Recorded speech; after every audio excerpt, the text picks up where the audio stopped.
আপনার সিম কার্ড দিয়ে কয়টি এনআইডি কার্ড তোলা হয়েছে সেটা কিন্তু আপনারা এখন থেকে ঘরে বসে চেক করে ফেলতে পারবেন। আর কাস্টমার কেয়ারে অথবা থানায় যেতে হবে না। আপনার এনআইডি কার্ড দিয়ে কয়টা সিম তোলা হয়েছে সবগুলা সিম কিন্তু আপনি আপনার ঘরে বসে মোবাইল ফোন দিয়ে কিন্তু চেক করতে পারবেন। তো আপনারা যেটা করবেন, চেক করার জন্য আপনারা সরাসরি আপনাদের ডায়াল পেডে চলে আসবেন।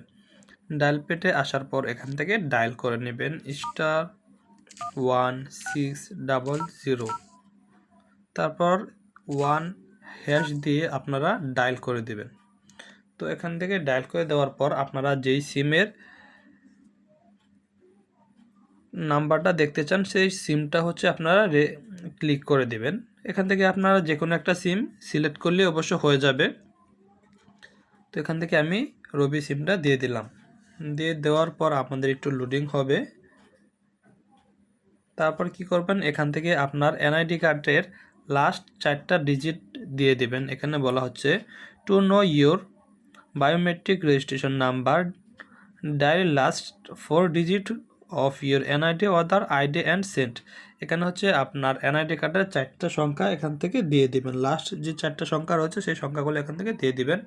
তো আমি এখান থেকে 4টা সংখ্যা দিয়ে দিলাম। দিয়ে দেওয়ার পর আপনারা কী করবেন, এখান থেকে সেন্ড অপশনটাতে ক্লিক করে দেবেন। তো আমি এখান থেকে সেন্ড অপশনটাতে ক্লিক করে দিলাম। সেন্ড অপশনটাতে ক্লিক করে দেওয়ার সাথে সাথেই 1 থেকে 1.5 মিনিটের ভিতরে কিন্তু আপনাদের সিমে এই কোডটা চলে আসবে। যে আমার কাছে কিন্তু এই মেসেজটা চলে আসছে। এই যে এখানে যদি আমি একটু লক্ষ্য করি, টোটাল আমার সিমে রবি নাম্বার থেকে এখানে আমার নাম্বার তোলা হয়েছে কয়টা, এখান থেকে কিন্তু আমি শো করতেছি, আমি দেখতে পাচ্তেছি।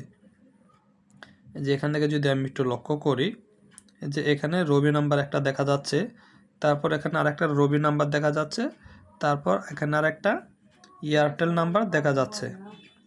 তো এখান থেকে কিন্তু আপনারা আপনাদের এনআইডি কার্ড দিয়ে কয়টি সিম তুলতে পেরেছেন বা তুলেছেন সবগুলা সিমের নাম্বার কিন্তু এখানে শো করবে।